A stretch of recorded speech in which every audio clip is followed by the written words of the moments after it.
Good morning, afternoon, and evening to all of you here. My name is Karen. I'm the marketing manager at Epsagon.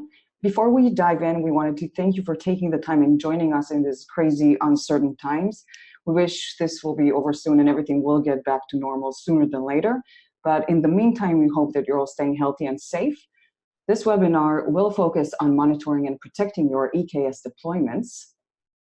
Our speakers today are Trevor Hansen, Senior Partner Solution Architect at AWS, Chen Peretz, Senior Software Engineer at Epsagon, an automated end-to-end observability platform for containers and microservices, and Alon Berger, Technical Marketing Engineer at Alcide, a Kubernetes native AI-driven security platform. So on the agenda today, we'll cover a quick intro to EKS and main challenges the industry faces today, such as security and observability. We'll continue with how to protect your EKS deployments, and then we'll discuss tracing and monitoring for EKS. Just before we begin, feel free to ask questions in the chat box during the webinar. We'll make sure your voice is heard. Now, without further ado, let's begin. Trevor, I'm passing it along to you. Excellent, thank you. So while I wait for that control, firstly, I'd like to say thank you everyone for taking the time to join this webinar. Obviously there's a lot of different things going on at the moment, but one thing I really want to make sure you guys get out of this webinar is, there's AWS plus our partners that we work very closely with to create a really good experience around, modernizing the application or, working with the Kubernetes workload on AWS. What I'm really going to do is, spend a bit of time just to get everyone up to speed about, what is Kubernetes, what is EKS on AWS, what is AWS doing to help improve that customer experience for a container workload, specifically around Kubernetes. And then we're really going to dive into, our partners showcasing how they are going to help you improve the customer experience around that, from monitoring, observability, security, etc. So, take the time, write down the questions that you have on mind. We're definitely going to be diving into those questions at the end. Make sure you get, out of this webinar what you're looking for, and hopefully we all learn something today. So let's see if we can get this thing to proceed. There we go.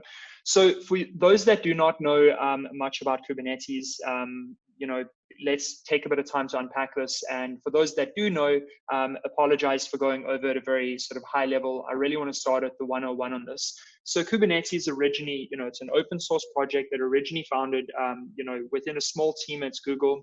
And, it quickly got traction because it helps really improve that customization and containerization of applications. So it helped the automation and the management and the scalability aspects around containers. And essentially this project had grown quite quickly since I think around 2012 when it already kicked off. To abstract even more away from that, it's essentially a container orchestrator, much like how you'd use like a Docker orchestrator, or you're looking like using something like Elastic Container Services on AWS. Essentially, you have an application that you're putting into a container workload, and you're going to have some form of cluster management to be able to scale up and down on requirements, and you've got all the levers to make sure that you've got a good understanding. Over a period of time, this project had moved over and was contributed to the Cloud Native Computing Foundation. So this is a critical aspect that pivoted away from just Google being the sole sort of contributor to this project, but now it's an open source project that multiple different providers are working on. So it's Google, it's Microsoft, it's Red Hat, it's AWS, etc.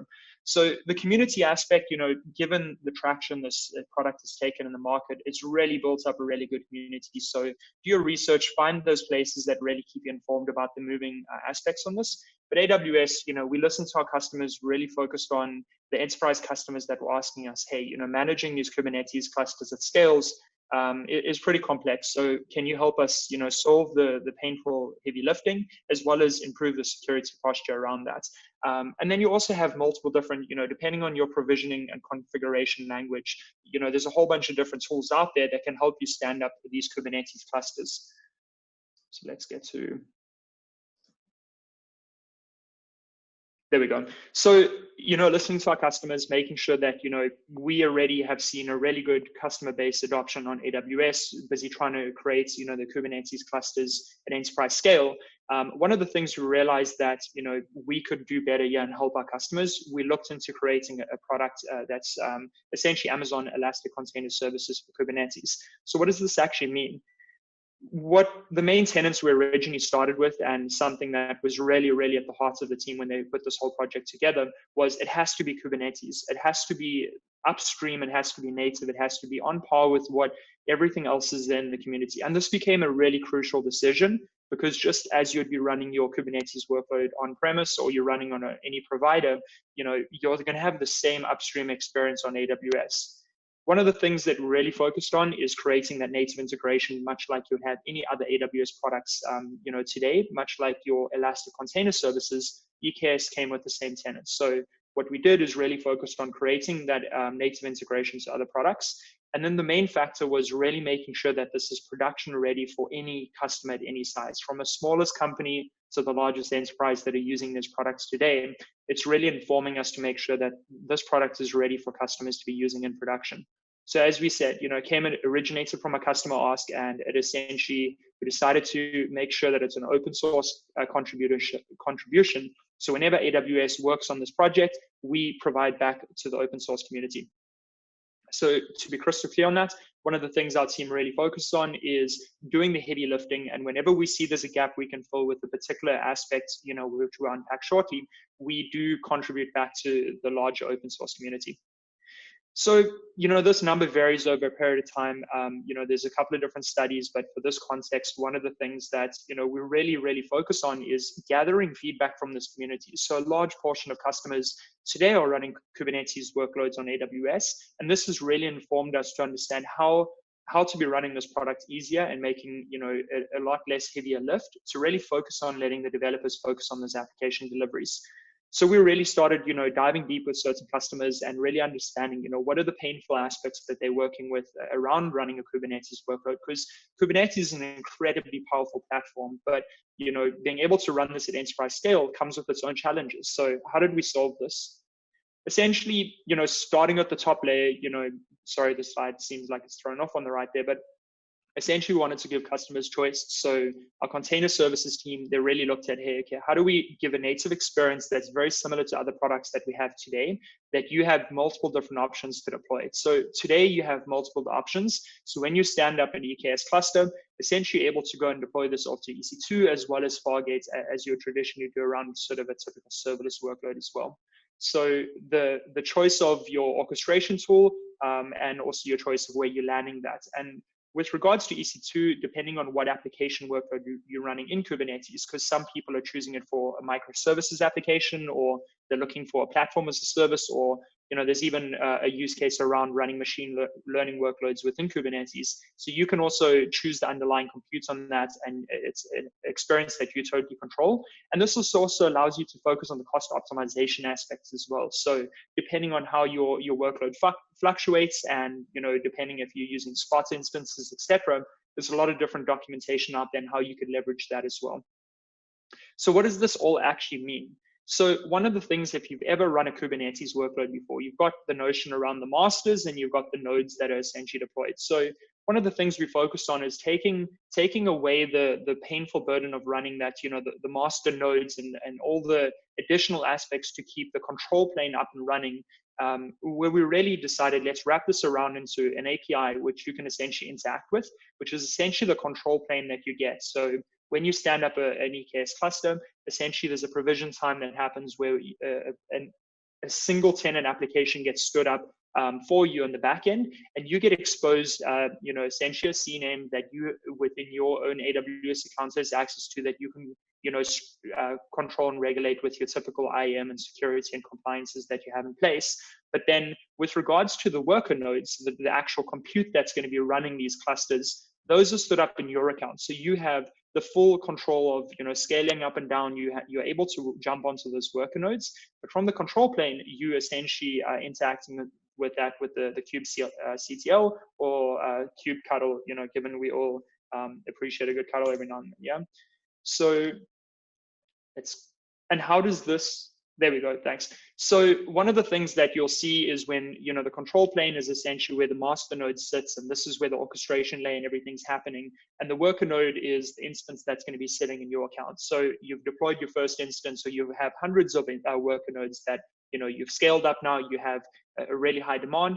what you're going to have is sort of this daemon that's essentially sitting there, and it's going to be interacting back and forth to the control plane. So you can really, spend a lot of time to make sure you've got this configuration really locked down, because the heavy lifting is taken away by the control plane, and you can really focus on just on that compute in your accounts.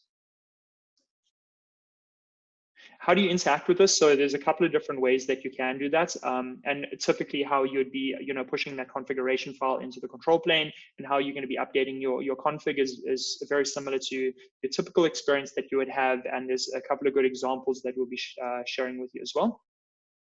So from an application implementation standpoint, and networking is incredible with Kubernetes, given the namespaces and the flexibility that you get given around there.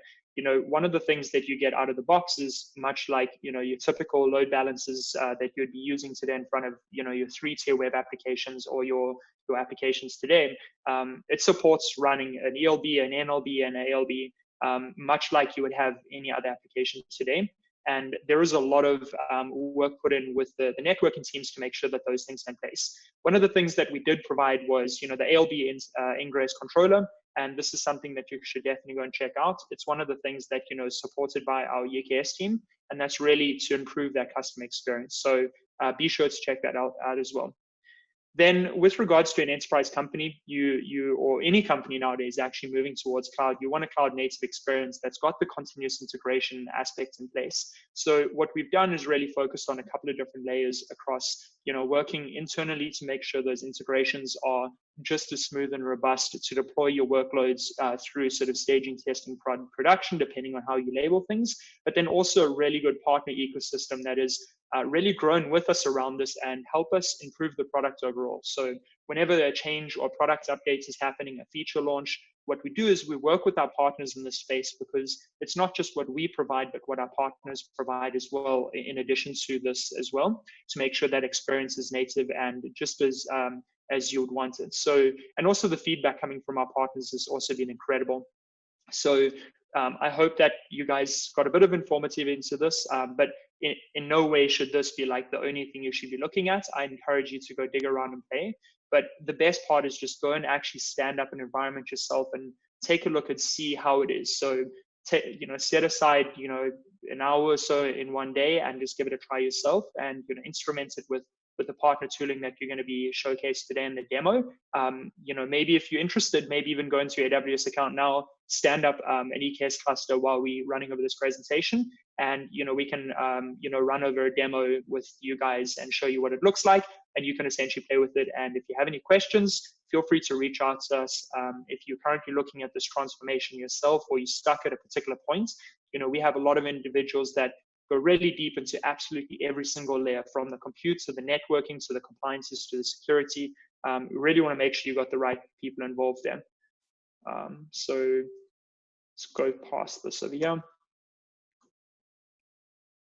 And then the one thing that we're really focused on, given the customers that that have asked us to improve the security posture around this before they use it, from day one, we're really focusing on how do we implement compliances and things that can help customers run sensitive workloads on Kubernetes. So that's been a top priority, as we always have security as job zero for everyone, making sure that we've got these compliances in place and the things that are coming soon. If you're not seeing something that you need or require in place, please reach out to us. We want to make sure that it's either on the roadmap, or we can make sure that we can help you get up and running, where it be within Kubernetes or deployments on EC2 in your own capacity, or whatever the options are. But hopefully this gives you some better insights. So I'm going to hand it over to Epsagon. They've spent a lot of time making sure that there's a really good customer experience around Kubernetes. Hopefully they give you some good insights into how you can use their product today on AWS with EKS. So hopefully that helps. Great. Thanks so much, Trevor. This was very informative. And so I'm Chen. I'm from Epsagon, and I also want to thank you all guys for joining, especially in these times. I know it's probably not that easy. Everyone's been working from home. Hopefully you won't hear a lot of baby crying in the background when I talk, but I hope we'll go through this pretty peacefully. So basically, what I want us to focus in this webinar, at least from our perspective, is to show that Kubernetes can be a very powerful tool and giving you the ability of companies to scale and to be much more distributed, and also to increase their own developer velocity in a way that they can now handle scales effortlessly, specifically with EKS. But there also comes a point where you need to think about, how do I actually monitor this application? Since unlike other applications, once you start to use EKS or use Kubernetes, your services become much and more distributed. And second.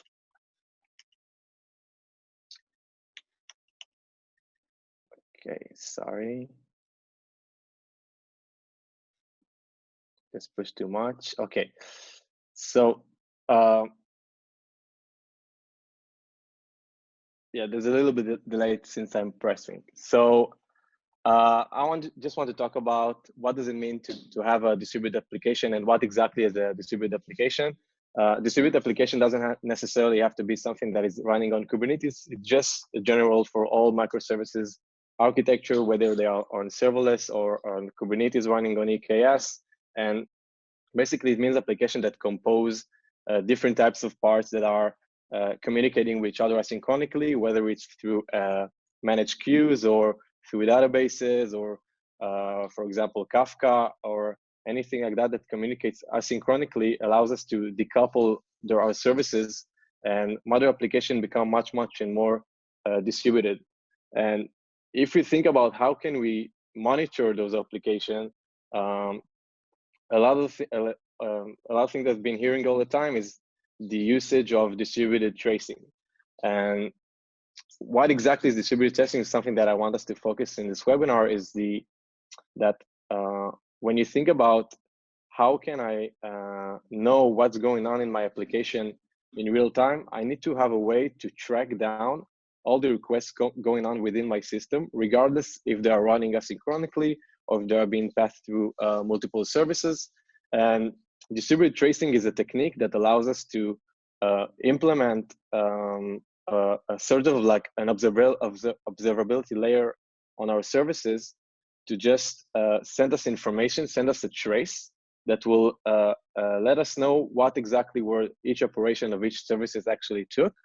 And combined together, we can take a distributed trace together by considering all the correlation IDs, and gives us the way to see sort of like a story. So if I'll just focus on this picture here on the left, we have 5 services. We have our load balancer in the middle that is taking requests from a client, and also behind the scenes talking with some couple of services. And if we want to look at a request that this client specifically did, you can see that it goes through and propagates throughout all these services together, and a request going from end to end is exactly what a distributed trace is. And why exactly do we need it? So think about that. Without distributed tracing, if you're going to look at all your services, all you can see is the actual service and its logs. And if you're going to connect to its log, you won't be able to understand maybe what triggered it or who else did he communicate. But once it throws and goes over like more than 2 or 3 hops away, it's going to become very hard to track those requests going from end to end, or even detect bottlenecks, or even be able to troubleshoot. So if, for example, you have 5 services that are communicating with each other, if one of them is going to throw an exception, it's going to be extremely hard to really understand and pinpoint to that exact error that happened without having a distributed tracing engine in place. So I'm going to go and little geek out in the next of the slides, just to share with you how is it possible to today use the current open source tools to allow you to implement tracing on yourself. I'm pretty sure you heard about open telemetry and open tracing. And open tracing is basically a standard. It's not a library. It's not something an open source library. Just a standard that is widely used by open source libraries that enable distributed tracing. And it basically means that in this standard there are a couple of elements, and the first one is a span. So a span is basically what exactly is a captured event, and inside that span we can add some context, sort of like key value pairs, which means we can give that span identifiers like a message ID or a thing that can help us later on understand what really happened. And a span is just a single event that can be related to other spans in our system. So if, for example, we have a span that is writing something to the database, it can be part of our main span, which is the actual service that actually sort of like its parent. So we have a way to connect between different spans and then inject and extract different types of correlation IDs between them in order to see that that flow end to end. I know it's just a little overwhelming to understand, so let's just look at a sort of like an example. So here we have a couple of services. In the beginning, we have our main span, the root span, which is a part of a web framework. In this example, is a Django that is a Python-based web framework. And we can see that each one of the services that are being sort of like their child, they can do multiple things. One of them can talk to a Redis, and the second one can talk and add a message to the Kafka. And once each of those services will be able to extract those spans and let us know what exactly happened, then we can take all these traces and ingest them to a distributed tracing engine to show us the exactly flow going on from end to end. Now, when I'm talking about what does it mean to actually correlate between different types of events, so if I have a service that is writes some message to the Kafka, and I want to be able to later on take the second service that consume that message from the Kafka and be able to correlate between them, I'm gonna need to have a correlation ID. And that correlation ID is something that is needed from the one side to inject it and the second side to actually extract it. And that technique called injecting and extracting trace IDs, and it's something that allows you to not only it not only affects the actual data that is also passing, but also needed from the other side to extract it. It's pretty manual, and I'll just share other techniques that allow us to actually overcome these types of issues.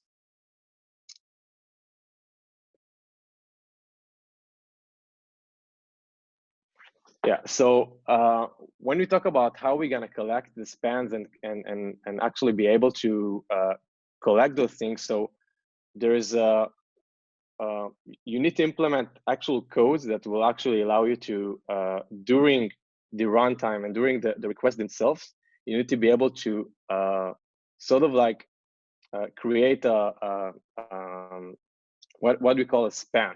So that span needs to contain information about what the actual operation did, and also side information that will allow us to troubleshoot later on. Because once you're gonna look at the trace going from end to end, it just means that once you are able to view that trace going from end to end, it will not give you enough of information if you don't have context. So adding context like what is the URL, and also what is the remote IP, and also what are other information. So later on, once you want to actually go through that distributed trace, you'll have enough information to understand what exactly is the request, which customer was affected by it, and also how can I troubleshoot it later on.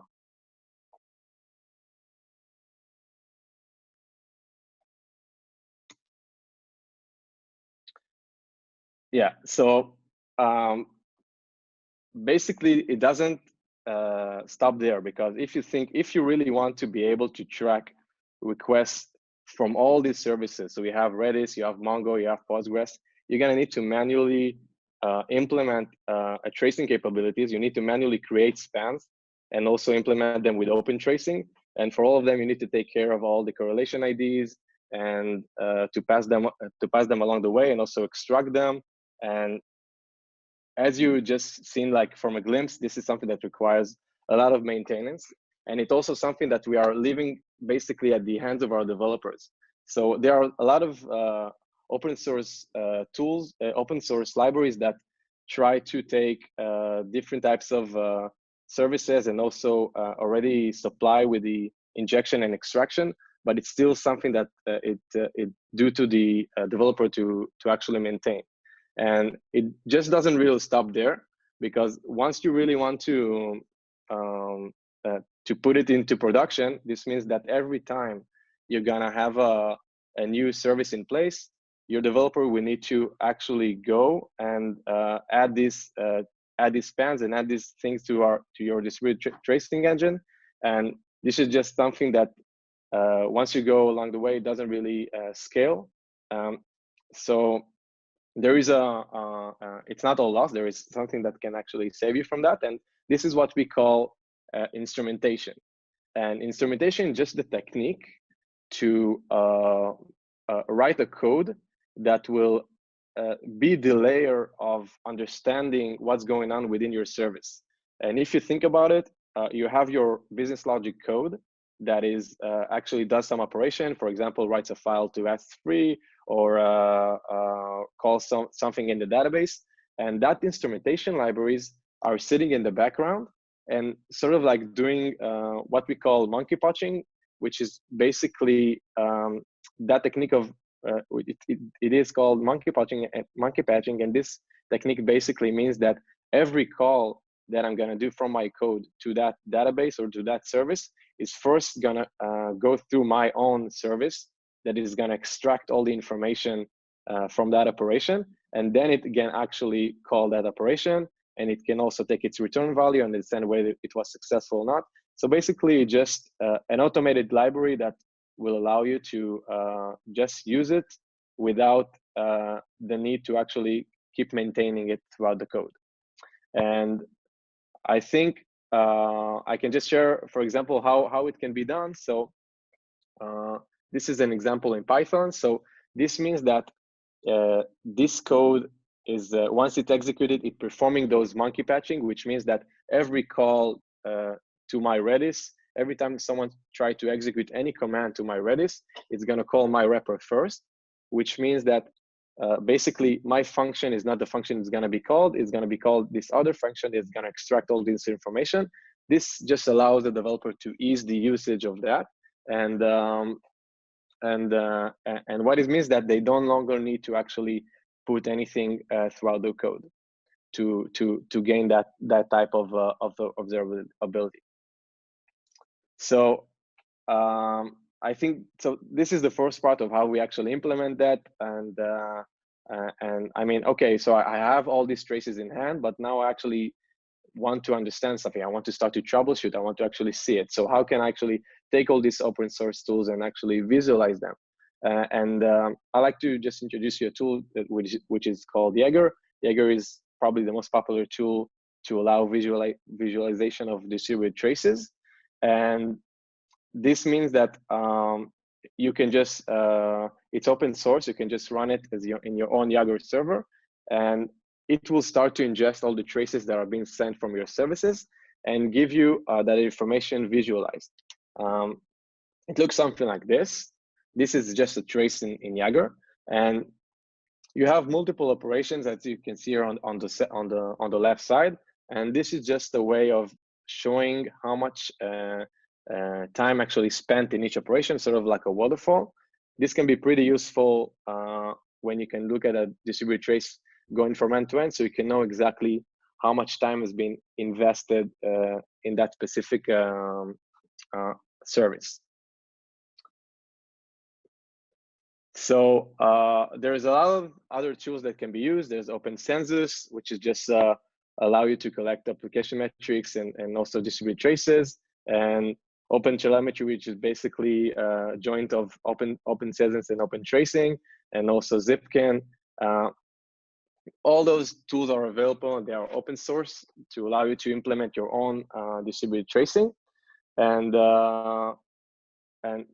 the thing with distributed tracing is that it allows you not only to gain full control and observability of all your microservices and how they operate, but also give you the ability to, whenever something is gonna break, you will also be able to track down and see the exact affected services and actually troubleshoot them.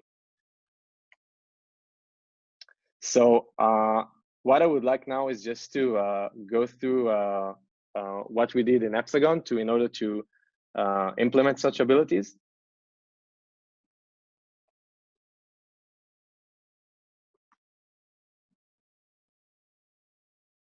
Okay. So, by the way, this is available for you at demo.epsagon.com. It's our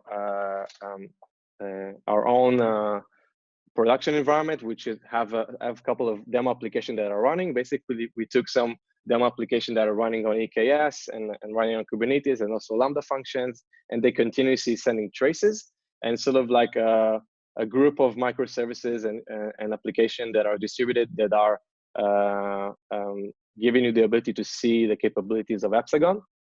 And I'll just jump right into the Kubernetes offering that we have. So when you think about what do I want to achieve when I'm trying to monitor my Kubernetes or my EKS, basically my EKS clusters, is the ability to gain full access to my metrics. So this screen just shows all the clusters and nodes and pods and containers and deployments. I'll start with the clusters and just a high-level view of all the metrics that actually happening in terms of CPU and memory. And if I'll deep down into a specific node in a Kubernetes node, you can also see the type of metrics that can allow you to understand the general health of those Kubernetes nodes. And if I drill down even more a bit about pods, so each Kubernetes pod, you have access to see the CPU and the memory and how much network is actually being used. And if I'll just jump into what we call this distributed tracing, so think that each of these applications, each of these Kubernetes pods have services running, and each of those applications are continuously getting requests and also handling requests and talking with databases. So getting access to those traces based on the pods is something that is very crucial. And we built in Epsagon a tracing library that basically does all this instrumentation that I show you, and it's fully automated, meaning you don't need to change part of your code.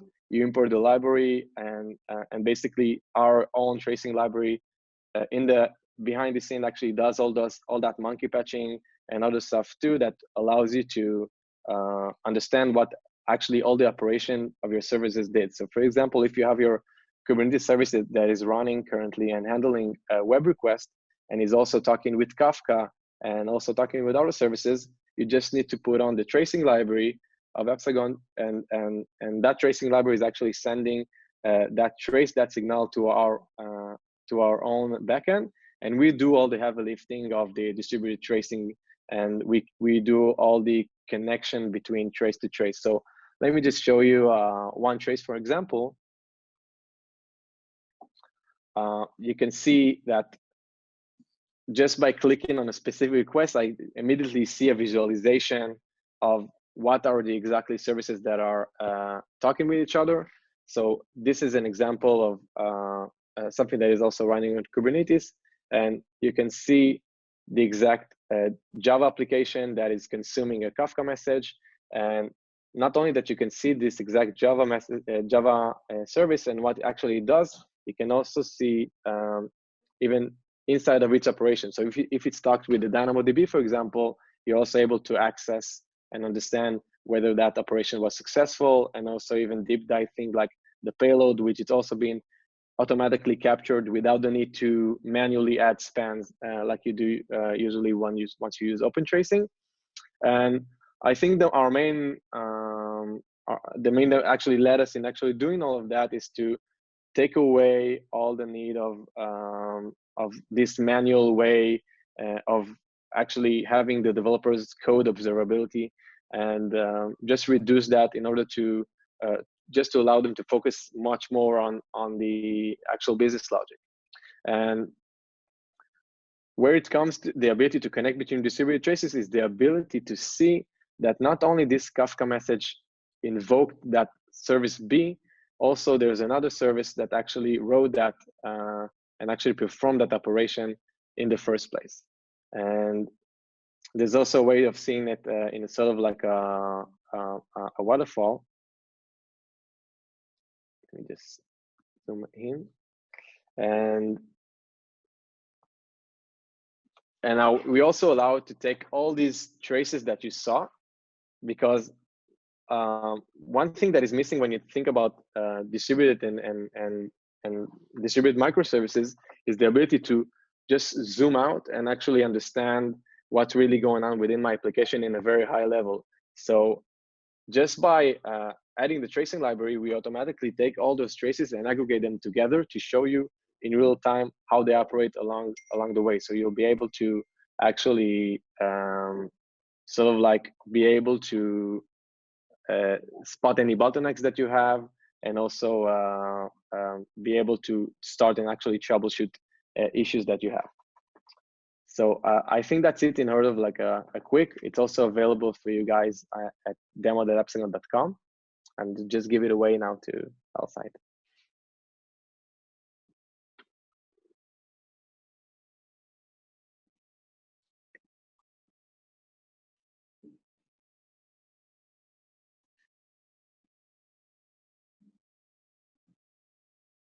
Okay, cool. Hi guys, I was muted. So again, welcome to today's webinar. My name is Alon. I'm the technical marketing engineer here at Alcide. And today we're gonna talk briefly about continuous Kubernetes security throughout the CI/CD pipeline. So before that, adding to Trevor's intro about Kubernetes, so Kubernetes basically enables enterprises to automate many aspects of application deployments with tremendous business benefits. But the catch here is that these deployments are just as vulnerable to attacks and exploits as traditional environments. So basically making Kubernetes security a critical component to always have in mind. So when talking about Kubernetes, we usually divide it to three main components. These are the main building blocks, if you will. So here we have the control plane, basically the master node with the API server, which is the big brain of this whole operation. And also here is the etcd, which is the key value store for your inventory. And also the scheduler responsible for pod assignments, and the controller manager, which constantly checking the state of the system. Below that, you have the worker nodes and workloads, essentially the compute grid where we schedule our pods and workloads. And down below, we have the cloud service provider layer, which provides us the relevant metadata, DNS services, and the identity and access management, or IAM. Moving forward. So again, as mentioned before, Kubernetes has come a long way since its inception, and there are still major gaps and loopholes in terms of security. These issues can be spotted on the control plane and building all the way up to the workloads and security networks. Looking at this attack surface, you can easily spot some weak spots that can be taken advantage of. For example, the green boxes point to easy access point where data can be relatively easily extracted, and the blue ones are more focused on monitoring network activity and spotting any manipulation of traffic. So looking at this simple diagram might seem easy to grasp, but in reality, securing your Kubernetes environment on all fronts can be very tricky, mostly due to a lot of moving parts and constant changes in every new version, both of your application or the Kubernetes version. A good example from real life is Shopify's use case. For those of you who are not familiar, Shopify is a huge e-commerce company based in Canada. And in last year's KubeCon, which is a big conference for the Kubernetes community, they had a session with a research company hired to perform some penetration testing. And in this session, the hired attackers, if you will, were able to get a hold of their cloud provider's access keys, enabling them to reach the Kubernetes nodes. And since there were no proper security measures in place, it didn't take long for the attackers to have access to the host environment and extract very sensitive data. So for a real-life hacker, this is a gold mine, being able to take down applications and stealing sensitive information. So here we've listed a handful of Kubernetes best practices you must take into consideration. So for example, pod security checks, vulnerability scans for both Kubernetes and Istio, network policies, and more. Just as an FYI, just a couple of days ago, there were 2 new CVEs discovered and disclosed for Kubernetes, targeting key components in the cluster, including the API server, and both of the CVEs may cause severe denial of service. So these type of checks are always good to have in the back of your mind in order to stay up to date with everything. Looking at this general CI/CD pipeline we all know and love, there are a couple of things to discuss. So the CI stage is where you would perform your source and image scanning. As some of you may know, these days there are plenty of out-of-the-box solutions for that, also from the main cloud providers as well. So what we believe is that a company or an organization should focus specifically on Kubernetes security, which spans mostly from the CD stage throughout audit logs analysis and all the way to runtime in production. That way you can enforce policy violations and hold off any misconfigurations along this pipeline. So there's a lot of talking around CD scanning and a lot of questions about why does it matter so much. So what we need to consider is that there are tools that can perform scans in earlier stages. However, they can also render several configurations and resources like secrets, image sources, and RBAC settings. So doing a pre-deployment scan won't necessarily give you full and extensive results, and you will probably miss some crucial issues. Adding to that, configurations like network policies and pod security policies won't even be detected prior to the seed stage. And another important aspect is the fact that due to the native nature of Kubernetes, it includes an admission controllers that can also mutate or alter your configuration. So long story short, scanning in CD stage after you deploy to staging or any testing environment can ensure you're almost covered with every twist and turn along the road.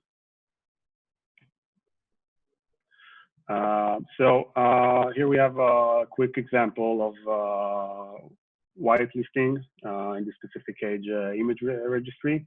Let's go through this pretty simple flow. So let's say you have here a developer or a DevOps engineer. He's making some changes to a specific configuration or a YAML file. And in this specific case, we are talking about a new and unrecognized image registry. The developer uploads the changes to Git, which will initiate a pre-testing cycle. Now, in most cases, this test will not identify the specific violation simply because they are not configured to check this type of changes. So here is where a designated cluster scanner will come into play. So after deploying changes to staging, for example, an automatic scan runs according to predefined policies, and that scan can spot the object that violates a specific policy, and in our case, the unauthorized image registry. So here we also listed for you some suggested guidelines for security and hygiene automation and other stuff we should care about. Basically, these are examples for scenarios in which you should consider to actually failing your pipeline deployments. So if you want to be more focused on security front, fail your pipeline on resources that introduces resources from unauthorized image registry. Also fail pipelines when you spot any secrets leaking and stuff like that. So very useful and powerful stuff. So another very important aspect of Kubernetes security is audit logs analysis. So as most of you know, so Kubernetes provides security-related set of records documenting activities performed by users, administrators, or any other system components. Inside your cluster, there are many workloads that contain sensitive information, such as access to critical databases, for example. And identifying such vulnerabilities throughout the workload cycle can be very, very challenging. So an implementation of an audit analysis tool from day one is crucial in order for you to automatically identify any anomalies and suspicious activity. And you can also proactively identify non-compliant behavior based on a pre-configured set of rules, identifying all violations of your organization policies. So if you remember, Trevor mentioned stuff like PCI or HIPAA. Those can all be enforced in this stage. So utilizing, again, such tool will ensure you focus on Kubernetes breaches and incidents while significantly reducing time to detect. From these records, you can also extract valuable information about critical issues like exploited vulnerabilities in the API server, stolen credentials or tokens, misconfigured RBAC settings, and again, enforcing compliant best practices. So let's jump quickly to a swift overview of our Alcide Advisor tool, which is basically a multi-scanner, multi-cluster scanner, if you will. Let me jump right into here. Cool. So let's start with this infrastructure view, which you can have an overview of your Kubernetes environment. So for example, you see we have here data center and AWS data center. Clicking on it can show some interesting details and stuff about it. Same goes for the cluster you onboarded. You can have multiple clusters, of course, on a single data center. Same goes for nodes. So for each and every entity here, you can click on it and get a fair amount of details with policies, if there are any alerts, activities of traffic, pretty cool stuff. So if we take this workloads, for example, you see here that we are looking at suspicious activity involving crypto mining. So we can go to the policies here and we see that we have an embedded policy regarding this specific entity or connection. And in the alerts section, which you can also group by category, which I personally think is best, you can see all the connection drops for this specific entity. So it's been blacklisted, if you will, and we deny any connection with that entity. Let's jump quickly to the advisor dashboard. So here, basically, you can have a clear view and a broad understanding of your Kubernetes clusters across your environment. So you can filter by several clusters you have. Let's focus on our EKS cluster and let's choose the PCI profile. We'll touch on it in a bit. So here you have statistics distributed by namespaces, which is pretty useful for a lot of organizations using namespaces for differentiating between teams. Also distributed by issue severity, workload severity, and also the top issues by category. Everything can be also displayed in the table here. And let's say if we click on this category, it will jump right to a fuller report with a lot of interesting details. You can slice and dice here and perform a lot of quick searches to see what's going on and dive into specific checks. For every check or test, we provide a description, our recommendation, and in most cases, we also add references to our documentations in order for you to assist those.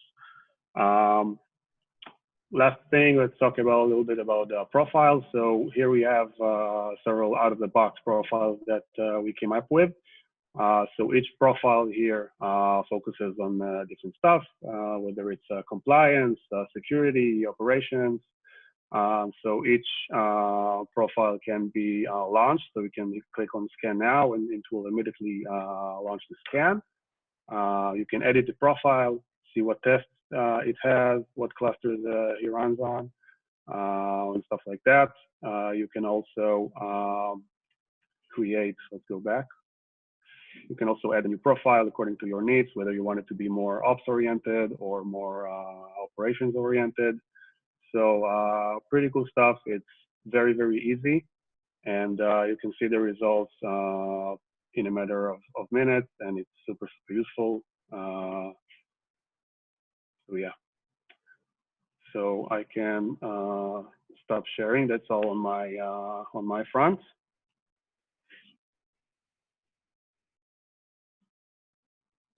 Okay, thank you very much, guys. So we have a couple of questions. We'll start with Epsagon. Do you support traces over hybrid architectures? For example, requests going from containers to serverless applications? Yeah, so our tracing library is agnostic to where the code runs, meaning it can run on Kubernetes and or serverless. And we also enable distributed tracing across different types of those services. So you can see a trace going from your containers throughout your serverless application as well. This one goes for Alcide. How much time does it take to scan a cluster?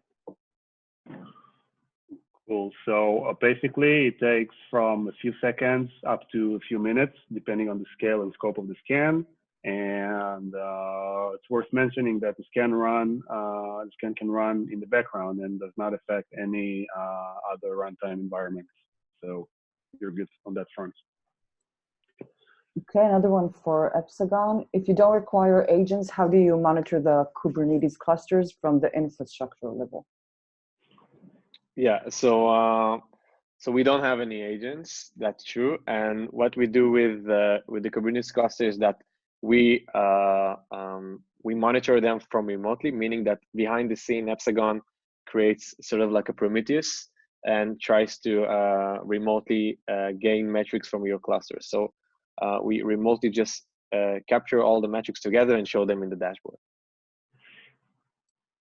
Great. Another one for Alcide. Do we need another tool to scan application containers?